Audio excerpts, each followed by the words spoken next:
Demonstrando fé na promessa. Demonstrando fé na promessa. Nós começamos a entender a respeito de Abraão. E que Abraão, ele creu realmente. Ele disse, amém, isso é verdade, Senhor. O Senhor prometeu não dar uma terra para ele física. Né? O Senhor prometeu dar uma possessão eterna. Então ele disse assim, quando o Senhor falou, amém. Amém. Só que não é só dizer, eu creio, eu aceito. Amém, Senhor, é assim. Não é só isso. Na verdade, Deus providencia provas para que realmente você demonstre se crer ou não crer na promessa. E nesse momento nós vamos entrar nesse assunto. Como esse homem demonstrou fé na promessa do Senhor? E se fosse outro, será que faria a mesma coisa? Será que demonstraria dessa forma? Se fosse nós no lugar de Abraão, será que nós faríamos o mesmo? Então nós vamos abrir a Bíblia em Gênesis, capítulo 13. Gênesis capítulo 13, verso 2. É bom a gente ler até o verso 8, do 1 ao 8. Alguém pode ler, por favor, em voz audível? Subiu, pois, Abrão do Egito para o Negueb, ele e sua mulher, e tudo o que tinha, e Ló com ele. Era Abrão muito rico em gado, em prata e em ouro. Fez a sua jornada do Negueb até Betel, até o lugar onde primeiro estivera a sua tenda, entre Betel e Ai, até o lugar do altar que dantes ali fizera. Ali invocou Abrão o nome do Senhor. E também Ló, que ia com Abrão, tinha rebanhos, gado e tendas. Mas a terra não podia sustentá-los para que habitassem juntos, pois os seus bens eram muitos, de maneira que não podiam habitar juntos. Houve contenda entre os pastores do gado de Abrão e os pastores de gado de Ló. Nesse tempo, os cananeus e os ferezeus habitavam na terra. Disse Abrão a Ló, ora, não haja contenda entre ti e mim, e entre os meus pastores e os teus pastores, pois irmãos somos. Obrigado, irmão. Esses versos demonstram muitas coisas importantes que nós precisamos aprender. Abraão recebeu a promessa. Foi para a terra de Canaã, peregrinou, teve uma fome na terra. E ele foi para o Egito. Essa parte vai ser um sermão que nós vamos fazer, Abraão no Egito. Talvez seja o último, que é o mais, como eu posso dizer, o mais esclarecedor que eu vi. Chega enquanto a gente estava, eu e o Ivan aqui, vendo, conversando sobre esses assuntos do capítulo de Abraão no Egito, irmãos, a gente ficou arrepiado. Eu saí daqui arrepiado de tanta maravilha. Mas voltando, Abraão sai do Egito, só que ele aumenta muito, e com ele, Ló. E agora tem contendas, tem problemas com os pastores de um e os pastores de outro, de forma que eles tiveram que se separar. Mas observe o que Abrão fala. Fala Ló, verso 8. Que não haja contenda. Te suplico, não haja contenda em nós, porque somos Isso aqui é profundo demais, irmãos. É profundo. Nós vamos ver agora. No Patriarcas e Profetas, diz assim: Abraão era superior a Ló em... Um era tio do outro. Né? Abraão era tio de Ló. E em seu parentesco, riqueza e posição. No entanto, foi o primeiro a propor planos para conservar a paz. Se bem que a terra toda lhe houvesse sido dada pelo próprio Deus, cortesmente declinou de seu direito. Imagine você sendo dono de uma imensa terra. De uma terra imensa. E começa a ter um problema entre você e seu vizinho. Para evitar o problema, você diz assim: escolhe qualquer parte da terra. Aí o seu vizinho escolhe a melhor parte. A parte que tem as nascentes por gravidade. Entendeu? Aí você vai precisar cavar poço para ter água.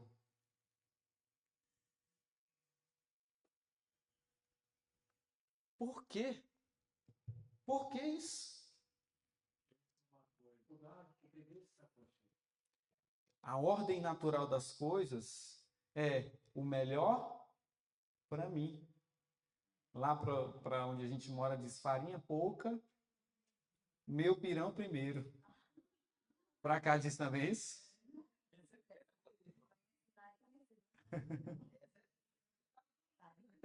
Lá para onde a gente mora é assim.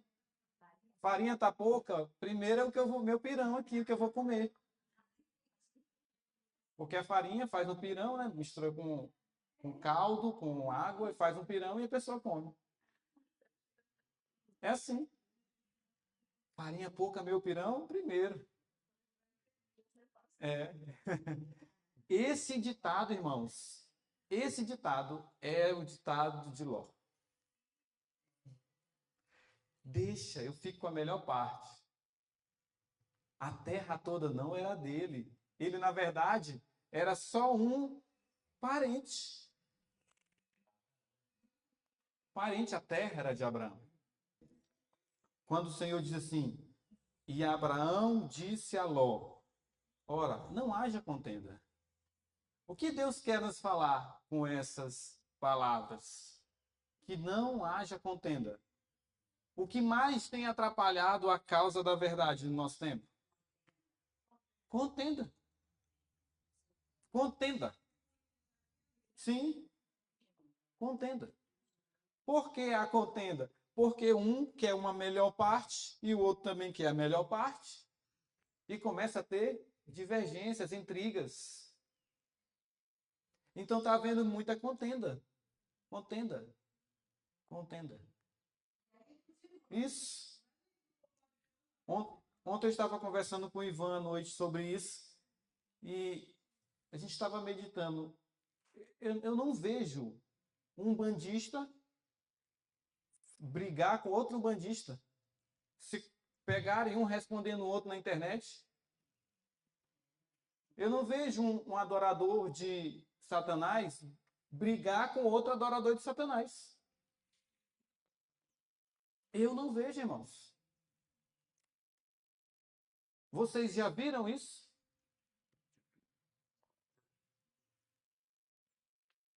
Os filhos das trevas, a palavra do Senhor diz que muito mais do que os filhos da luz.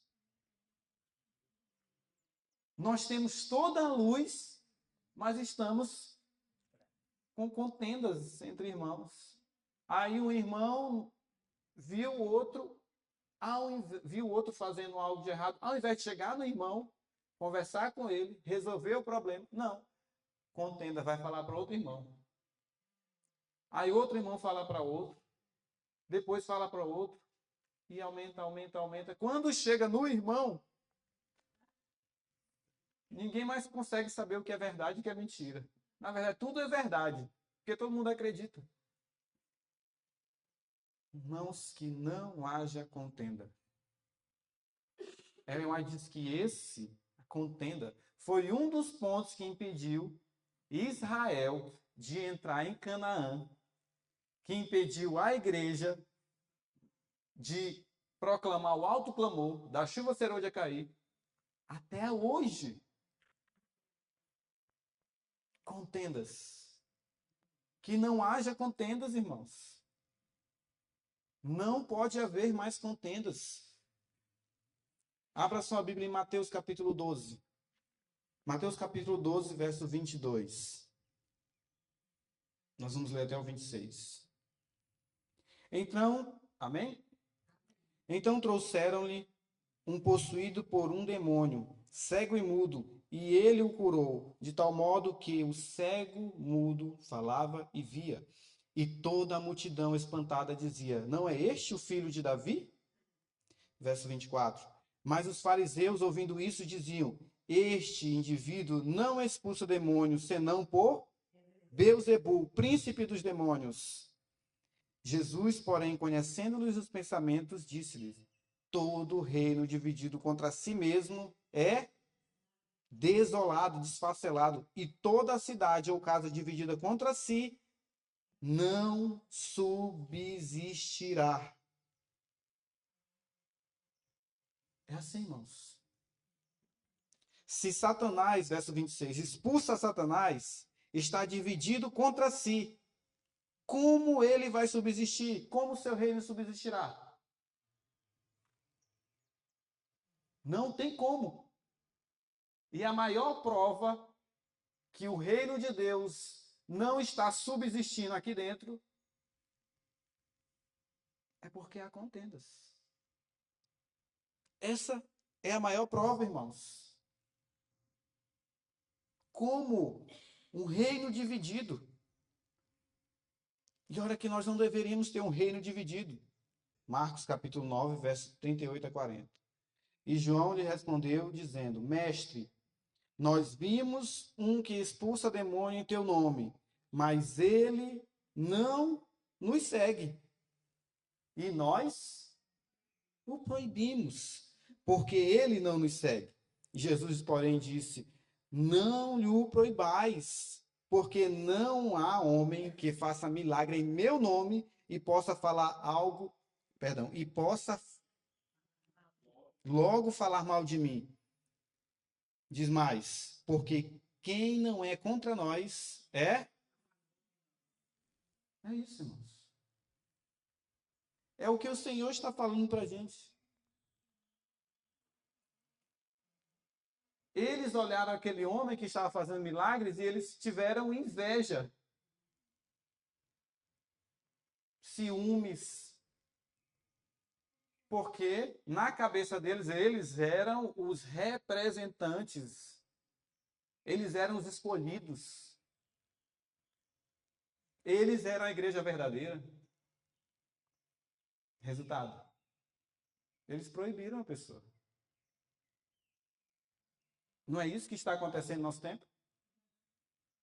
Não é assim que a instituição faz com algumas pessoas? Não é assim que você já fez com algumas pessoas? É assim. Todo reino dividido, irmãos, não avança. Se a pessoa está em nome de Jesus, deixe, Deus corrige. Vá lá, converse, se tiver algum erro, mas ore. O que está acontecendo é o contrário. Nós vemos um erro e vamos falar para os outros e não vamos na pessoa. Há 2 meses, eu estava em São Luís e um irmão me ligou. Me mandou um vídeo de um jovem, me mandou um corte de vídeo, menos de 1 minuto. E essa pessoa, está vendo? Eles estão pregando isso, pregando aquilo. Aí eu assisti o vídeo e perguntei assim para ele: meu irmão, você já foi falar com ele? Sabe o que ele me disse? Já foram gente falar e ele não quer ouvir. Eu disse, meu irmão, você já foi falar com ele? E ele, por 3 vezes eu perguntei, por 3 vezes ele se desculpou. E nunca foi falar com a pessoa. É assim que está. É assim que está. E é alguém crescente. É alguém grande. Que é isso, irmãos? Não vai avançar. Por isso que até agora não avançou. Todo o reino dividido. Quando acontecer qualquer coisa, nós temos que lembrar da palavra de Abraão, que não haja contenda. Nós temos que fugir de contendas. Porque nós somos irmãos. Nós somos irmãos. Diz mais. Aqui se ostentou um nobre e abnegado espírito de Abraão. Quantos, em circunstâncias idênticas, não se apegariam com todo o risco aos seus direitos e preferências individuais? Não era assim? Quantos lares não têm se dessa maneira se esfacelado? Quantas igrejas não têm se desagregado? Tornando a causa da verdade um objeto de zombaria e injúria perante os ímpios. Não haja contenda entre mim e ti, disse Abraão, porque somos irmãos. Não somente pelo parentesco natural, mas como adoradores do verdadeiro Deus. No céu não vai ter contendas. Quem faz contendas vai ficar na terra. Vai ser poeira na terra.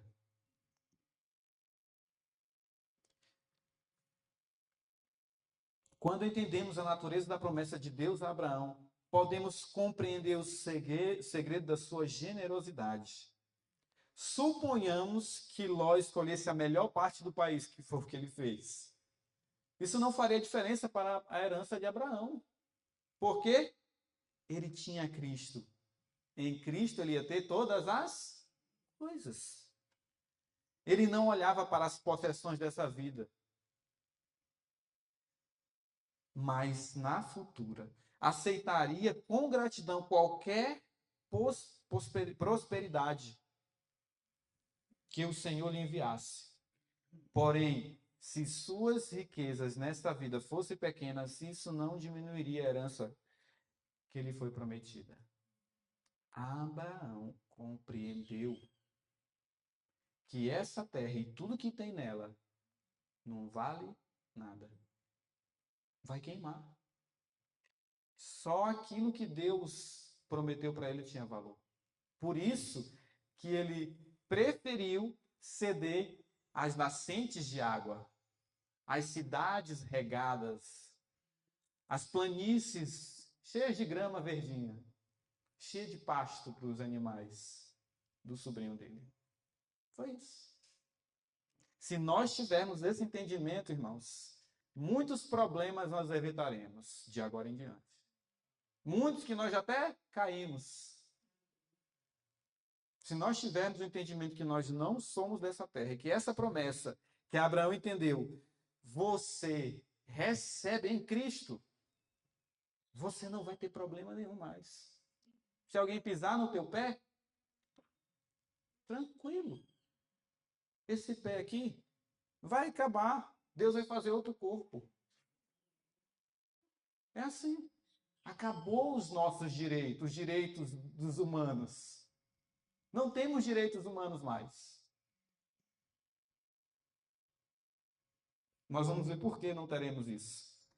Não há nada como a presença e a bênção de Cristo para pôr fim a todas as disputas ou para evitá-las. Na ação de Abraão, temos um verdadeiro exemplo cristão. Como o mais idoso poderia ter feito prevalecer sua dignidade, exigindo seus direitos, mas ele não poderia fazer isso como um cristão. Porque o amor, o verdadeiro amor, não busca os seus interesses. Seria bom a gente ter esse verso na mente. O verdadeiro amor não busca os seus interesses. O verdadeiro amor não busca os interesses egoístas. O verdadeiro amor, ele olha para as pessoas e vê que elas são maiores do que ele, porque o Senhor falou isso. O verdadeiro amor nos faz ser servos, servir e não ser servido.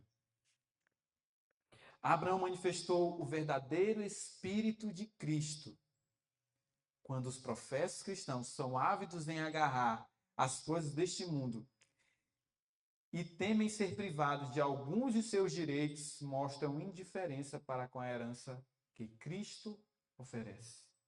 A cortesia cristã de Abraão, a qual era o resultado da sua fé na promessa de Cristo, era reconhecida pelo Senhor. Não mostre indiferença pela herança que Deus te deu. Não mostre, irmãos.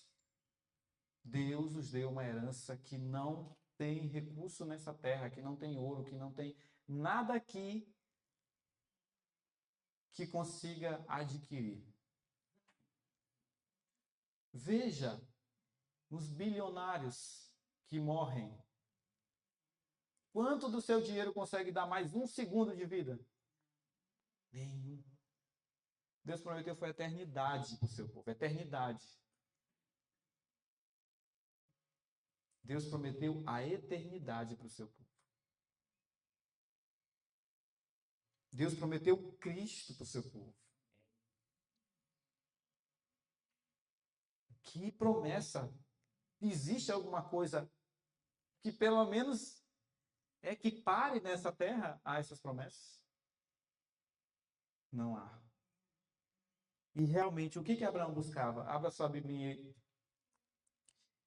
Hebreus capítulo 11. Hebreus capítulo 11, verso 8. Hebreus 11, verso 8, vamos ler até o 10. Olhe o que Abraão buscava. Entenda que Abraão estava caminhando aqui, mas não era a terra que ele estava almejando. Não era essa. Diz mais.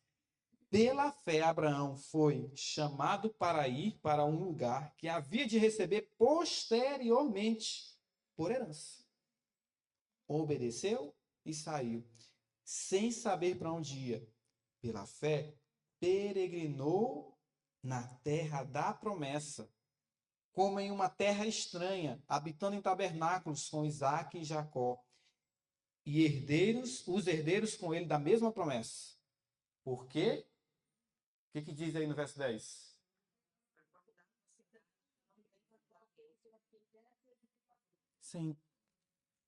Você entende o que Abraão buscava realmente? Ele buscava uma cidade que tem fundamento. Apocalipse fala que cidade é essa. Nós não vamos abrir, senão vai estender muito. Ele procurava, ele buscava, ele almejava, ele desejava uma cidade. Não era Sodoma e nem Gomorra, que eram as mais belas cidades que existiam. Ele desejava uma cidade. E essa cidade não tem fundamento. E quem constrói ela? Deus construiu. Ele diz, eu vou preparar o lugar. E o lugar está pronto. O lugar está pronto, irmãos. Nós não vamos ler o restante, porque vai ter muita coisa ainda que nós vamos falar. E esta é uma descrição parcial da cidade, pela qual Abraão aguardava. Seus descendentes também esperavam a mesma promessa. Nós vamos ver agora isso. Pois lemos descrições dela nos antigos profetas. Eles poderiam ter um lar na terra, se assim tivessem desejado. A terra dos caldeus era tão fértil quanto a terra da Palestina. Ele seria suficiente como um lar temporal, bem como qualquer outra terra. Olha o que diz mais. Mas nada disso o satisfaria, pois agora desejam uma pátria melhor, isto é, a pátria celestial. Por isso também Deus não se envergonha deles e de se lhe chamar de irmã, perdão, de se chamar de seu Deus, porque já lhes preparou uma, é o que está escrito em Hebreus 11:16. Deus já preparou essa cidade. Quando ele chama Abraão, ele vai fazer o que com a cidade? Preparar, porque daqui a 400 anos Abraão vai receber a cidade. Cidade está pronta. Apocalipse 21 está pronto faz tempo, esperando um povo deixar de contender um com o outro e olhar para Cristo, para a promessa. Esta passagem conservada em mente nos guiará em todos os nossos estudos subsequentes sobre os filhos de Israel. De que Abraão e seus descendentes esperavam uma pátria melhor, onde Deus construiu. Eles não andavam pensando em casas, terras. Eles tinham casas, eles tinham terras, mas isso não ocupava a sua mente de forma que isso atrapalhasse a sua comunhão com Deus. Isso aí. Hoje, tem coisas que estão diante de nós, que estão atrapalhando a nossa comunhão com Deus. Que estão ofuscando a promessa que Deus deixou para Abraão. Foi só para Abraão? Foi para quem? Para você. Para mim. E aí as pessoas às vezes passam dias e dias e dias e tem a promessa que vai abrir, tá aqui a chave que abre a cidade. E elas fazem o que com a chave? Guardam. Leia um verso. Leia e faça o seu devocional de manhã. Isso é o natural. Faz o devocional de manhã. Meio-dia, se você perguntar para a pessoa, o que você fez no devocional? Quem sabe? Eles procuravam um país melhor. O seu anseio, o seu desejo era um lugar melhor. E a gente está passando os dias, passa os dias e passa e passa e passa os dias, querendo um lugar melhor aqui na Terra, procurando terra por gravidade, nascentes, né? Terra que tem água por gravidade. É assim. Esse último ano nós procuramos uma terra. A gente queria mudar, nós moramos no campo, queria mudar. E lá na região que a gente mora, só tinha um lugar que tinha água por gravidade. E era o nosso desejo. Oh, que maravilha! Ter uma água por gravidade. E oramos ao Senhor e fomos lá. Fomos negociar a terra. Quando chegamos lá, a pessoa subiu o preço. E eu coloquei o dinheiro na mão da pessoa. Tenho isso. A pessoa pediu um valor e é 5.000 só que eu tinha a menos. Está aqui na sua mão. Isso não quero mais. Lá eu vi. Deus não quer que eu fique aqui. Deixa eu ficar na minha, eu tenho um poço. Eu cavo um poço. É isso. Às vezes a gente está procurando coisas e isso ofusca a promessa. Deus faz a água brotar da rocha. Não é assim? Não importa onde você esteja. O povo de Israel andando pelo Egito, pelo deserto, onde eles paravam? A rocha dava água. Tá eu procurando um lugar que tem água por gravidade, desesperado. Porque vai fechar tudo e eu não vou ter como pagar energia para mandar subir a água da bomba, pela bomba. Falta de confiança no Senhor. Falta de confiança total no Senhor. Você acha que o povo de Deus, no tempo do fim, não vai ser mantido pelo Senhor?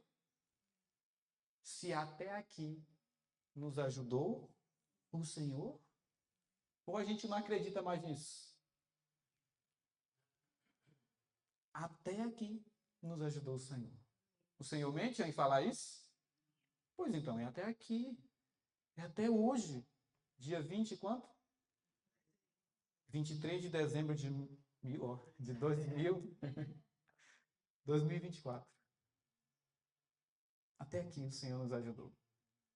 Precisamos olhar para o Senhor. Ele vai guiar o seu povo. E eu olhava assim, quando li Patriarcas e Profetas, e a nuvem se levantava e ia em direção ao deserto. E tinha colinas muito verdejantes, lugares maravilhosos. E a nuvem se levantava e ia para o deserto. E o povo começava a murmurar. Rapaz, Deus está guiando o povo. Vá para o deserto, irmão. Não tem água? Deus faz a água. Não tem comida? Deus manda do céu. A palavra do Senhor diz: nunca vi um justo desamparado, nem a sua descendência. Deus está mentindo agora? Depois de tanto tempo? Não podemos mais agir pela vista. Não podemos mais agir como Ló, querendo o melhor dessa terra. Nós estamos nos aproximando do fim. Este é o fim. E por isso Deus tem levantado essas mensagens para que a gente olhe como Abraão. Como Abraão. Os verdadeiros filhos de Deus, filhos de Abraão, nunca esperam pelo cumprimento da promessa sobre esta terra atual, e sim com respeito à terra feita nova. Os filhos de Deus pelo mundo inteiro são uma família, e o mesmo espírito de amor e conciliação os deve governar. O Senhor diz: amai-vos cordialmente uns com amor fraternal, preferindo-vos em honra uns aos outros. Se alguém tiver outra versão, gostaria que você abrisse. Que parece que a pessoa tá dizendo, que o Senhor está dizendo assim: você tem que se preferir ao invés dos outros. O que diz na sua versão? Então, com amor fraternal. Quando a honra, dê sempre a preferência aos outros. Muito bem. É isso aí. Então você deve amar os outros com amor fraternal e dar honra aos, preferir os outros. Esse é o ensino do nosso Salvador. A profetisa do Senhor fala. Esse é o ensino do Senhor. A cultura de uma cortesia uniforme, uma disposição para fazer os outros aos outros conforme deveríamos que nos fizesse, extinguiria a metade dos males da vida. Isso aqui é maravilhoso. Se nós começarmos a botar isso em prática em nosso lar, nós não teremos tantas divergências mais com relação aos nossos maridos, aos nossos esposos, aos nossos filhos, os nossos irmãos da igreja. Porque a metade dos males da vida vai acabar quando nós dermos a honra aos outros, preferindo os outros ao invés de nós mesmos. Nosso maior problema é que nós queremos nos honrar. É isso aí. Você quer se honrar, você quer se exaltar, você quer se levantar. E aí, quando alguém se levanta que é um pouquinho maior que você já fica com ciúme. Já fica meio que amargurado. Já fica desejando, cobiçando, porque a pessoa é maior. Isso é a causa de todos os males aí que nós estamos vivendo nesse momento. Isso atrapalhou até aqui, o avançamento da mensagem da justificação pela fé. Até aqui, irmãos. Até hoje, até neste dia tem atrapalhado. O espírito de engrandecimento próprio é o espírito de quem? Então, quem está se engrandecendo? Quem está preferindo a si? está recebendo o Espírito, não está? Interessante. Olha o Espírito que a gente pode estar recebendo.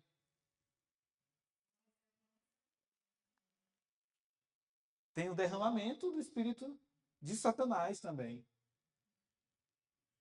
E dia após dia as pessoas estão recebendo gotas da chuva de Satanás. Gotas da chuva de Satanás. E Deus está querendo derramar a chuva serôdia sobre o seu povo.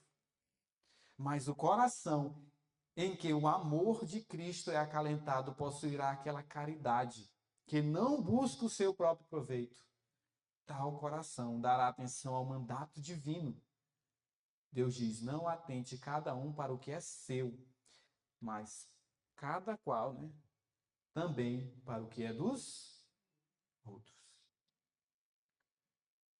Embora Ló devesse a prosperidade à sua conexão com Abraão, não manifestou gratidão em seu benefício. Foi o que o irmão falou.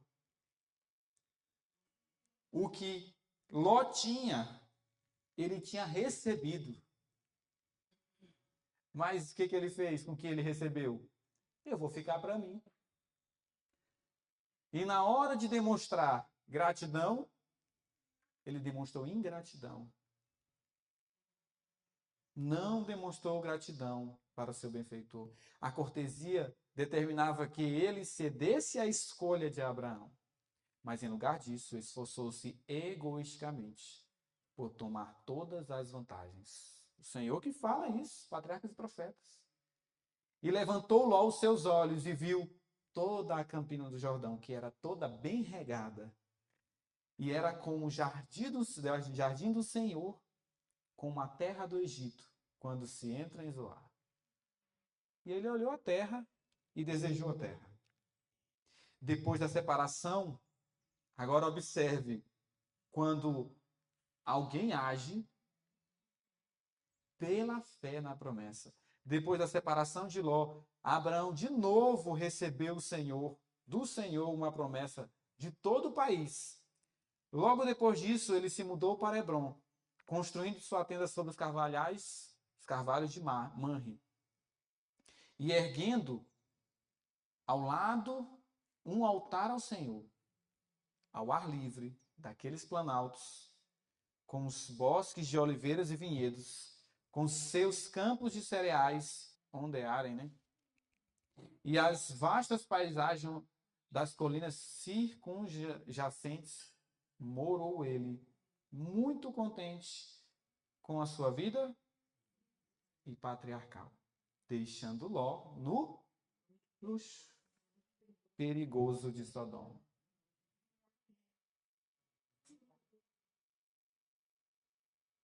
Foi isso que aconteceu.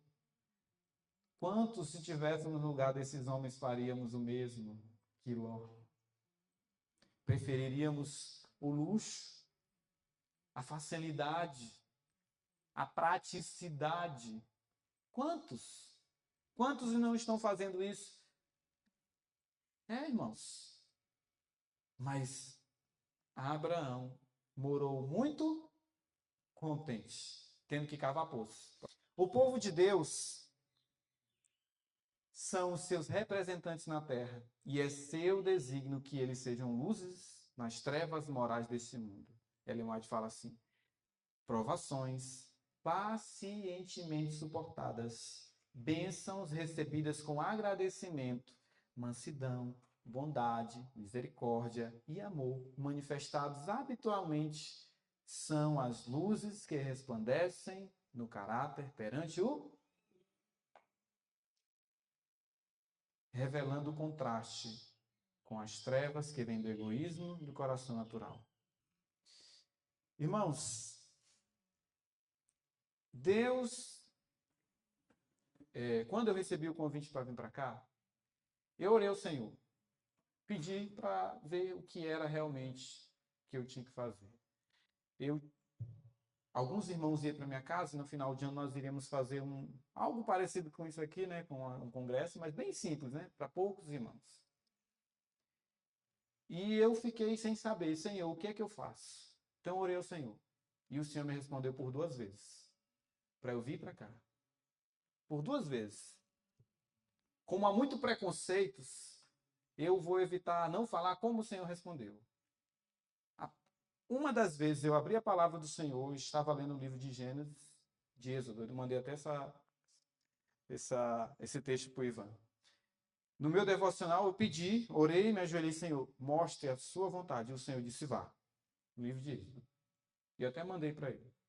Eu disse, irmão, eu vou, mas eu tenho que desfazer aqui tudo com o meu planejamento. Tudo bem. Aí fui para minha casa, eu estava no Maranhão nesse momento.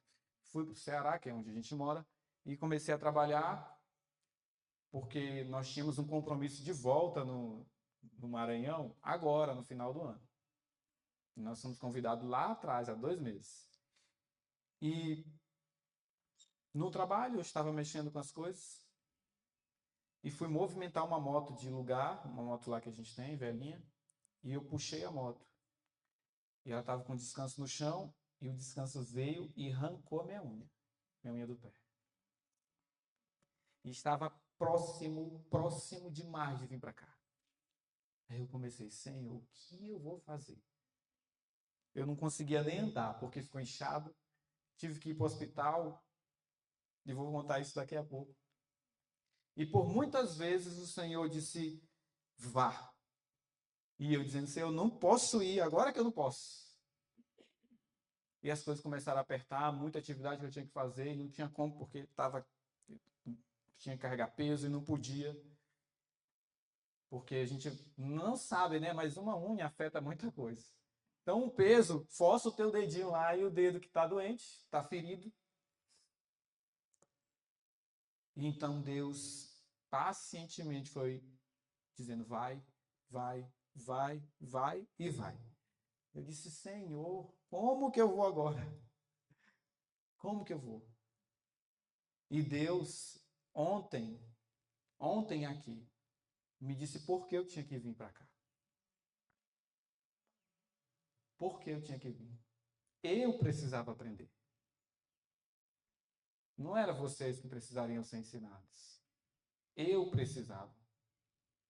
Falo para vocês. Só estou aqui porque Deus abençoou meu pé e não está mais ferido, graças a Deus. Estou andando de sapato o tempo todo, o dia inteiro. Graças a Deus, nem doer está doendo, graças ao Senhor.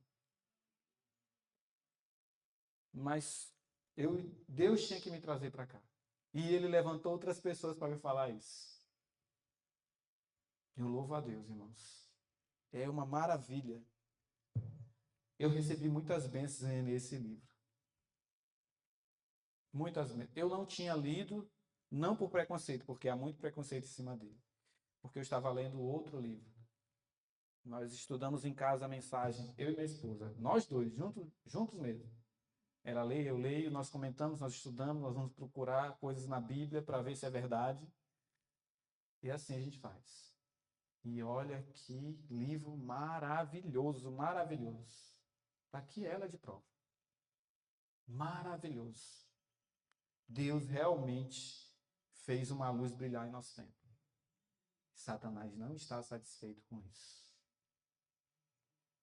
A luz que vai nos fazer olhar para Cristo e ter esperança em Cristo está sendo tratada como trevas, irmãos.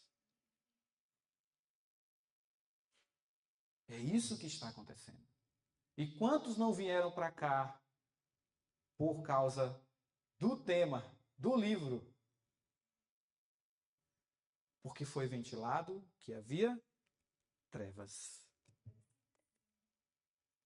Ontem eu estava procurando os assuntos onde foi mostrado. Estava até sentado com o Ivan. Vamos ver aqui os capítulos que há essas trevas. Irmãos, esse livro aqui eu peguei na internet e imprimi em casa, na impressora normal. É o livro que tem. Eu não vi, pelo menos nos capítulos que foram falados que havia. Capítulo 21, 23 e 31. Eu não vi. Nós sentados, lemos o capítulo. Vamos ler, temos que ler o capítulo para ver isso. Onde é que está? Não sei se é outro livro Até os capítulos, no final dos capítulos tem a data. Não há as datas citadas depois de 1900. Não há. Então foi ventilado isso. E quanta luz maravilhosa. Quantas bênçãos. Mas voltando à questão aqui. Provações pacientemente suportadas. Provações pacientemente suportadas. Puxei a moto, arrancou a minha unha. Eu tinha lido isso no dia anterior. Fui para o hospital. Cheguei no hospital. Eu li Abraão e Ló e depois li Isaac, que é o que nós vamos abrir agora. Cheguei no hospital, fiz um check-in lá, dei meus dados e eles colocam para risco, aí vão classificação de risco, né? Hospital público. Tudo bem, fiquei lá esperando. Aí meu nome estava lá. Entrou duas jovens, uma mãe e uma filha, e a filha era amiga da médica. Simplesmente elas começaram a conversar na minha frente e foram para a sala. Hospital pequeno, de interior, só tem praticamente um médico.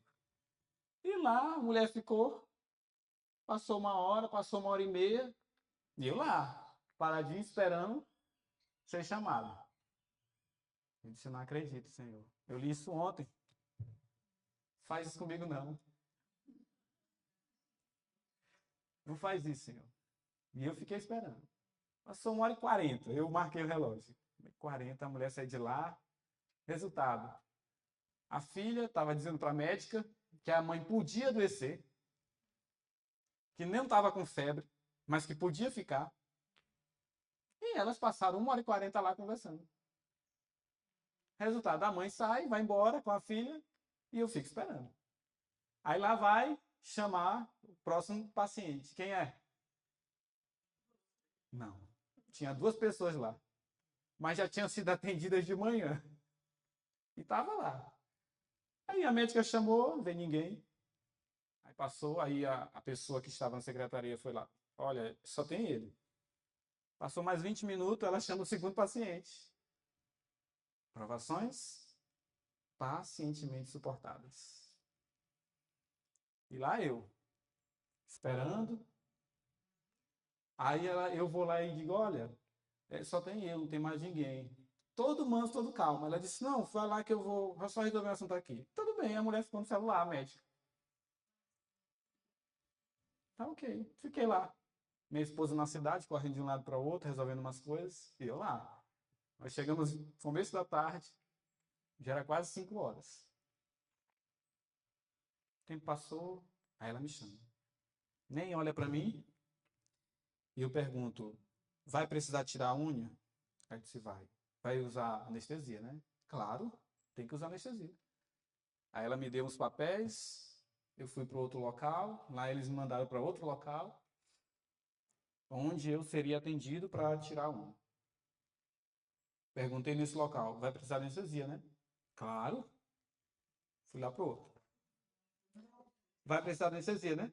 Tem que precisar. A técnica de enfermagem já veio com todo o aparato, veio com anestesia. Sou benção, não vou nem sentir dor.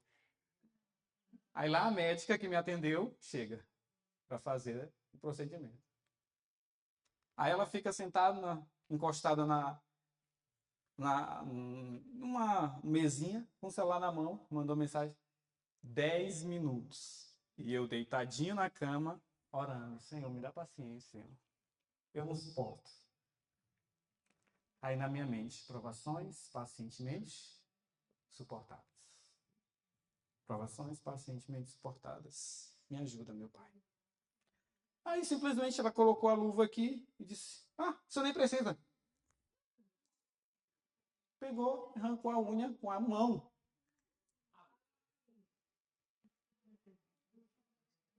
Isso nem precisa anestesia. Foi 2 dores, Aqui foi quando eu puxei a moto e aqui foi quando ela tirou a unha. Aí ela foi, simplesmente fez isso e disse, ó, faz o curativo aí. E foi embora. E a técnica me dizendo, falando para mim, tudo estava aqui. Tá aqui, ó, todas as coisas. Eu disse, eu sei por quê. Eu sei por quê. Não se preocupa não, tá tudo tranquilo. Não se preocupe.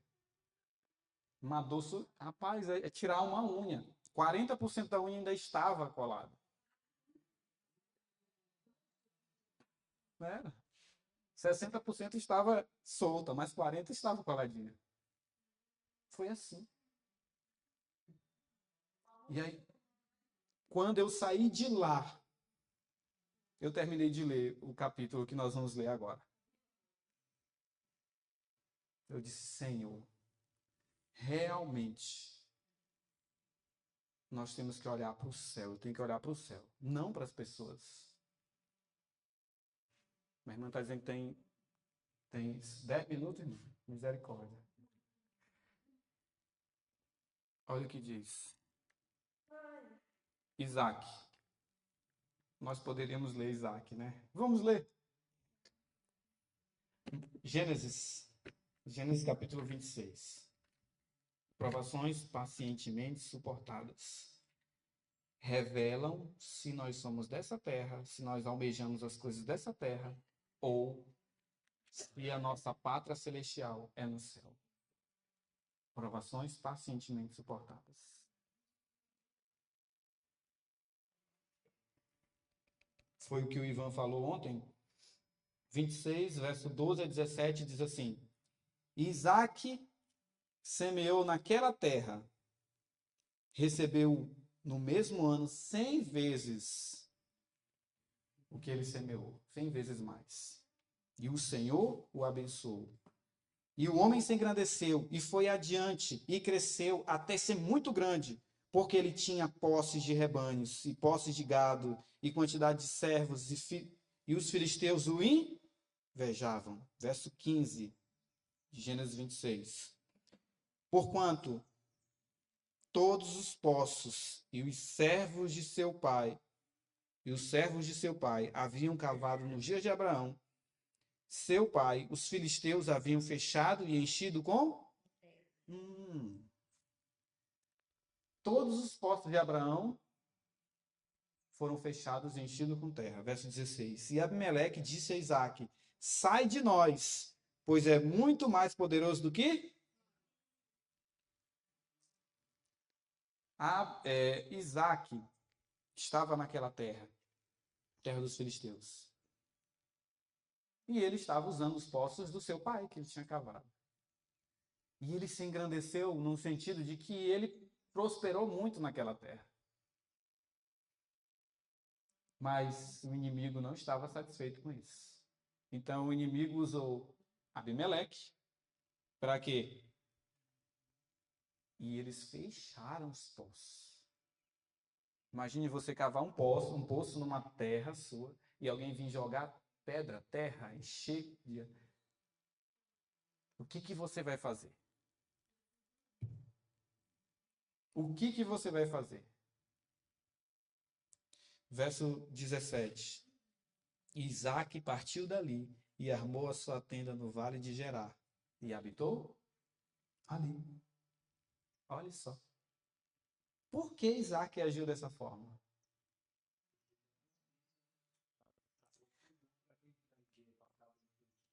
Isaac era muito mais poderoso do que todos ali. Ele poderia simplesmente destruir todos. Ele poderia fazer isso. Ele tinha condição. Conquanto Isaac fosse mais poderoso do que as pessoas em cuja terra ele habitava, ele os deixou a pedido deles. Mesmo quando estava prosperando abundantemente, ele não lutou pela posse de uma terra, de uma propriedade terrena. Agora vamos, o mesmo capítulo, verso 18 em diante. Isaac cavou novamente os poços de água que eles haviam cavado nos dias de Abraão, seu pai, pois os filisteus haviam fechado depois da morte de Abraão. E ele chamou os seus nomes, segundo os nomes pelos quais o seu pai havia chamado. E os servos de Isaac cavaram no vale. E encontraram ali o quê? Corrente, água de nascente, olha, água por gravidade. E os pastores de Gerar contenderam com os pastores de Isaac, dizendo: a água é? E ele chamou o nome do poço de Ezeque, porque contenderam com ele. E eles cavaram outro poço, e contenderam por aquele também. E chamou o nome de Sitna. Verso 22. E ele partiu dali e cavou outro poço. E por aquele eles não contenderam. E chamou o nome dele de Reobote. E ele disse: pois agora o Senhor fez um lugar para nós e seremos frutíferos na... Foi exatamente isso que aconteceu. Ele cavava um poço, encontrava água, não era fácil encontrar água. Não era um lugar como o de Ló. Não era fácil. Então ele cavava o poço e o povo, esse poço é nosso. Às vezes o problema é o cachorro do vizinho que está latindo. E latiu a noite inteira. É isso. Às vezes é uma música que o vizinho colocou. E você... É isso. Às vezes é coisa simples. Um lixo que o vizinho colocou na sua porta. Quantas contendas eu não já vi por questão de lixo? Se nós tivéssemos o mesmo Espírito, o mesmo Espírito foi manifestado após ter ido habitar em Gerar. Os servos de Isaac cavaram novamente poços, que haviam pertencido a Abraão. E também cavaram no vale e encontraram águas vivas, nascentes. Mas os pastores de Gerar porfiaram com eles, dizendo: esta água é nossa. Isaac tinha a promessa de um país melhor, ou seja, uma pátria celestial. Essa era a promessa.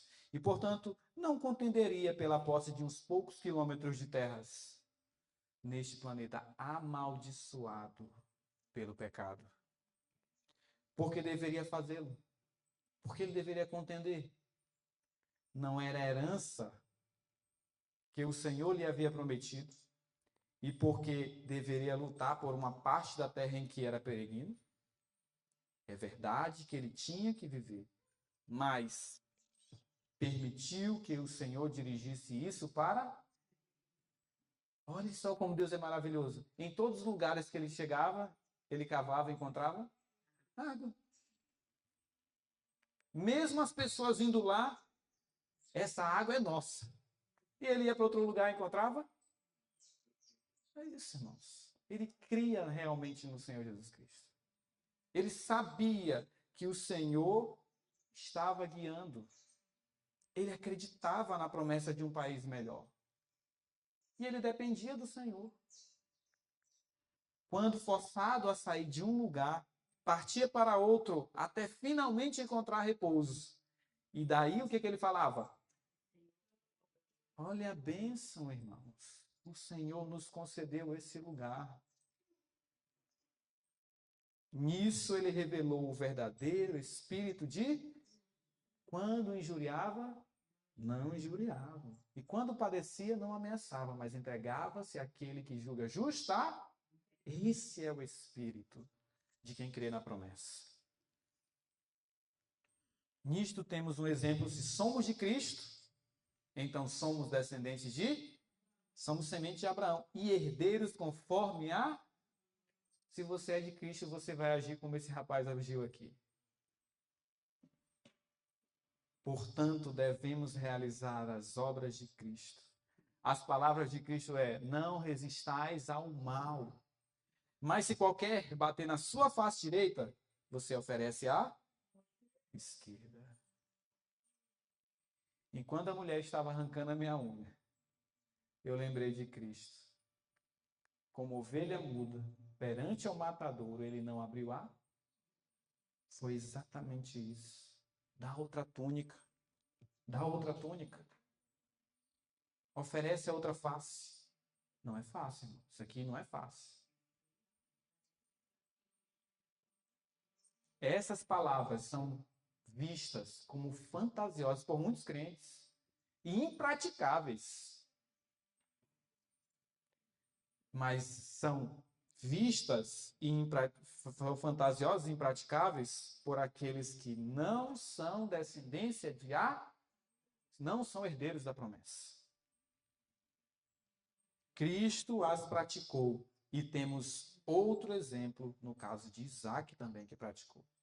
Logicamente se dirá, se defendemos os nossos direitos, se não defendemos os nossos direitos, obrigado, as pessoas tomarão tudo que nós temos. E assim realmente ia acontecer. Se Deus não cuidasse de nós. Agora, como Deus cuida de nós, quem que defende os nossos direitos? É Deus. É isso. Deus cuida do seu povo, ele vai defender o direito do seu povo. Só que o direito do seu povo não é ter um poço aqui. O direito do povo de Deus é o quê? Um país melhor, uma cidade cujo construtor é o próprio Deus. É ter Cristo dentro de si. Então esse é o direito do seu povo. Satanás é o dono dessa terra. Aqui ele manda, por enquanto. Aqui ele manda. Então, se nós perdermos algo aqui, alguma coisa, nós temos que ter essa mesma visão.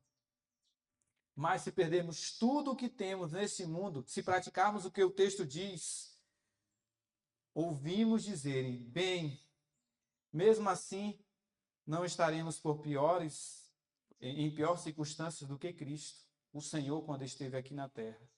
Devemos recordar que vosso Pai Celestial bem sabe que você necessita de todas essas coisas. Aquele que cuida dos pardais é capaz de cuidar daqueles que lhe confiam a sua situação. Vemos que Isaac prosperou, mesmo sem lutar pelos seus, sem direitos humanos. E Isaac prosperou. A promessa que lhe foi feita também nos é dirigida pelo mesmo Deus. Que promessa é essa? Quando eles eram ainda poucos em número, sim, muito poucos, e estrangeiros na terra, quando andavam de nação em nação, de um reino para outro reino, não permitiu que ninguém os oprimisse, e por amor deles repreendeu reis, dizendo, não toqueis nos meus ungidos, não maltrateis os meus. Esse mesmo Deus ainda toma conta daqueles que depositam sua confiança nele. Esse Deus.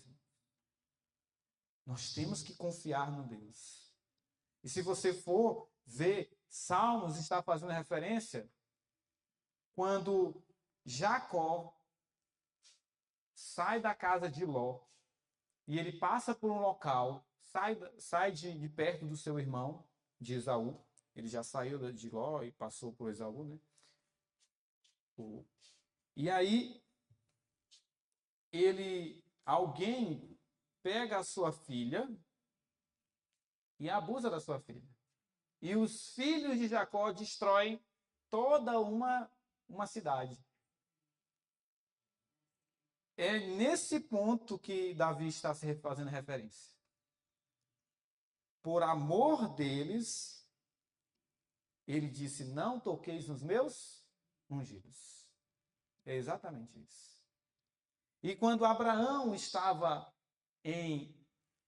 no Egito, e Deus fez cair pesadas pragas sobre a casa de Faraó. Abraão foi para o Egito quando teve fome na terra. E por amor de Abraão, o que aconteceu? O Senhor repreendeu Faraó. É assim, irmãos. Então,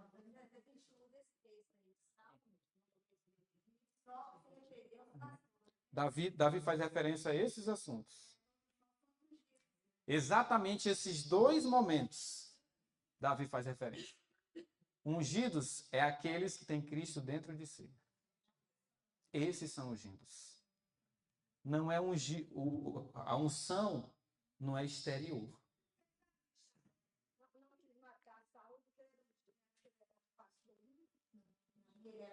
Ele era o rei. E Deus colocou Saul lá como rei. Ou permitiu que fosse colocado. Então ele respeitou. Pode ser. Todos aqueles que têm Cristo, você não sabe quem tem Cristo. Pelo menos a gente não consegue ver o exterior, o interior das pessoas. O exterior revela, sim, muito do interior. Mas por isso a gente também tem que tratar as outras pessoas superiores a nós, independente de quem seja, com título ou sem título.